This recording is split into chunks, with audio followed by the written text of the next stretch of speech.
ഞാൻ കുറച്ച് നാളായിട്ട് ഉണ്ടാക്കണമെന്ന് വിചാരിച്ച ഐറ്റമാണ് ഉണ്ടാക്കാൻ പോകണം. കുറച്ച് നാളെന്ന് പറഞ്ഞാൽ കുറച്ചധികം നാളായി. ഇതിൻ്റെ കളർ കണ്ടപ്പോൾ തന്നെ നിങ്ങൾക്ക് കാര്യം മനസ്സിലാക്കി കാണും.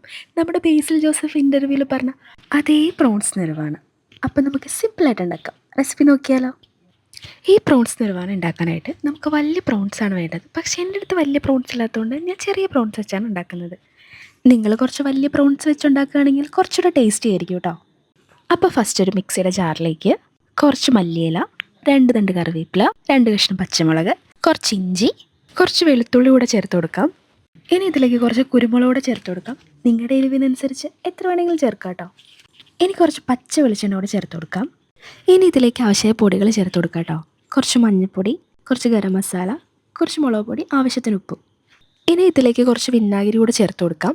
ഈ വിനാഗിരി ചേർത്ത് വേണം ഇത് അരയ്ക്കാനായിട്ട്. ഇതിലേക്ക് വേറെ വെള്ളമൊന്നും ചേർക്കേണ്ട കാര്യമില്ല. ഇനി ഇത് നമുക്ക് നല്ല പേസ്റ്റായിട്ട് അരച്ചെടുക്കാം കേട്ടോ. ഇതുപോലെ നല്ല തിക്കായിട്ട് വേണം ഈ മിക്സ് കിട്ടാനായിട്ട്. ഇതിൽ നമ്മൾ വെള്ളമൊന്നും ചേർക്കാത്തതുകൊണ്ട് നല്ല തിക്കായിട്ട് കിട്ടും. ഇനി ഈ മിക്സ് നമുക്ക് പ്രോൺസിലേക്ക് ചേർത്ത് നന്നായിട്ട് മിക്സ് ചെയ്ത് ഒരു അരമണിക്കൂർ റെസ്റ്റ് ചെയ്യാൻ വെക്കാം കേട്ടോ. ഇനി സ്റ്റൗ ഓൺ ചെയ്ത് അതിലേക്ക് ഒരു പാൻ വെച്ച് കുറച്ച് പച്ച വെളിച്ചെണ്ണ ഒഴിച്ചു കൊടുത്ത് 2 കഷ്ണം പച്ചമുളകും കുറച്ച് കറിവേപ്പില ഇട്ട് നന്നായിട്ടൊന്ന് ഫ്രൈ ചെയ്തെടുക്കണം കേട്ടോ. ഇനി നമ്മൾ നേരത്തെ റെസ്റ്റ് ചെയ്യാൻ വെച്ച പ്രോൺസ് ഇതിലേക്ക് ഇട്ട് കൊടുത്ത് നന്നായിട്ട് നമുക്കൊന്ന് ഫ്രൈ ചെയ്തെടുക്കാം. ഈ വെളിച്ചെണ്ണ കിടന്ന് ഈ പ്രോൺസ് ഫ്രൈ ആയി വരുമ്പോൾ ഒരു പ്രത്യേക സ്മെല്ല് തന്നെയാണ് കേട്ടോ. ഈ മസാല കിടന്ന് പ്രോൺസ് ഒന്ന് നന്നായിട്ട് ഡ്രൈ ആയതിനു ശേഷം നമുക്ക് ഇതിലേക്ക് നല്ല കട്ടിയുള്ള തേങ്ങാപ്പാൽ ഒഴിച്ചു കൊടുക്കാം.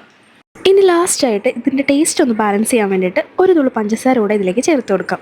ഇനി സ്റ്റൗ ലോ ടു മീഡിയത്തിൽ വെച്ചിട്ട് നമുക്കിതൊന്ന് വറ്റിച്ചെടുക്കാം. ഞാനിത് ട്രൈ ചെയ്തത് നല്ല ചൂട് പുട്ടിൻ്റെ കൂടെ ആയിരുന്നു കേട്ടോ. സത്യം പറയാലോ, ഒരു വെറൈറ്റി ടേസ്റ്റ് ആയിരുന്നു. നിങ്ങൾക്കിത് നല്ല പാലപ്പത്തിൻ്റെ കൂടെയോ പൊറോട്ടയുടെ കൂടെയൊക്കെ ട്രൈ ചെയ്യാവുന്നതാണ് കേട്ടോ. അപ്പോൾ എൻ്റെ വീഡിയോ ഇഷ്ടപ്പെട്ടാൽ ലൈക്ക് ചെയ്യുക, കമൻറ്റ് ചെയ്യുക, ഷെയർ ചെയ്യുക, എന്നെ ഒന്ന് ഫോളോ ചെയ്യുക. അപ്പോൾ ബൈ.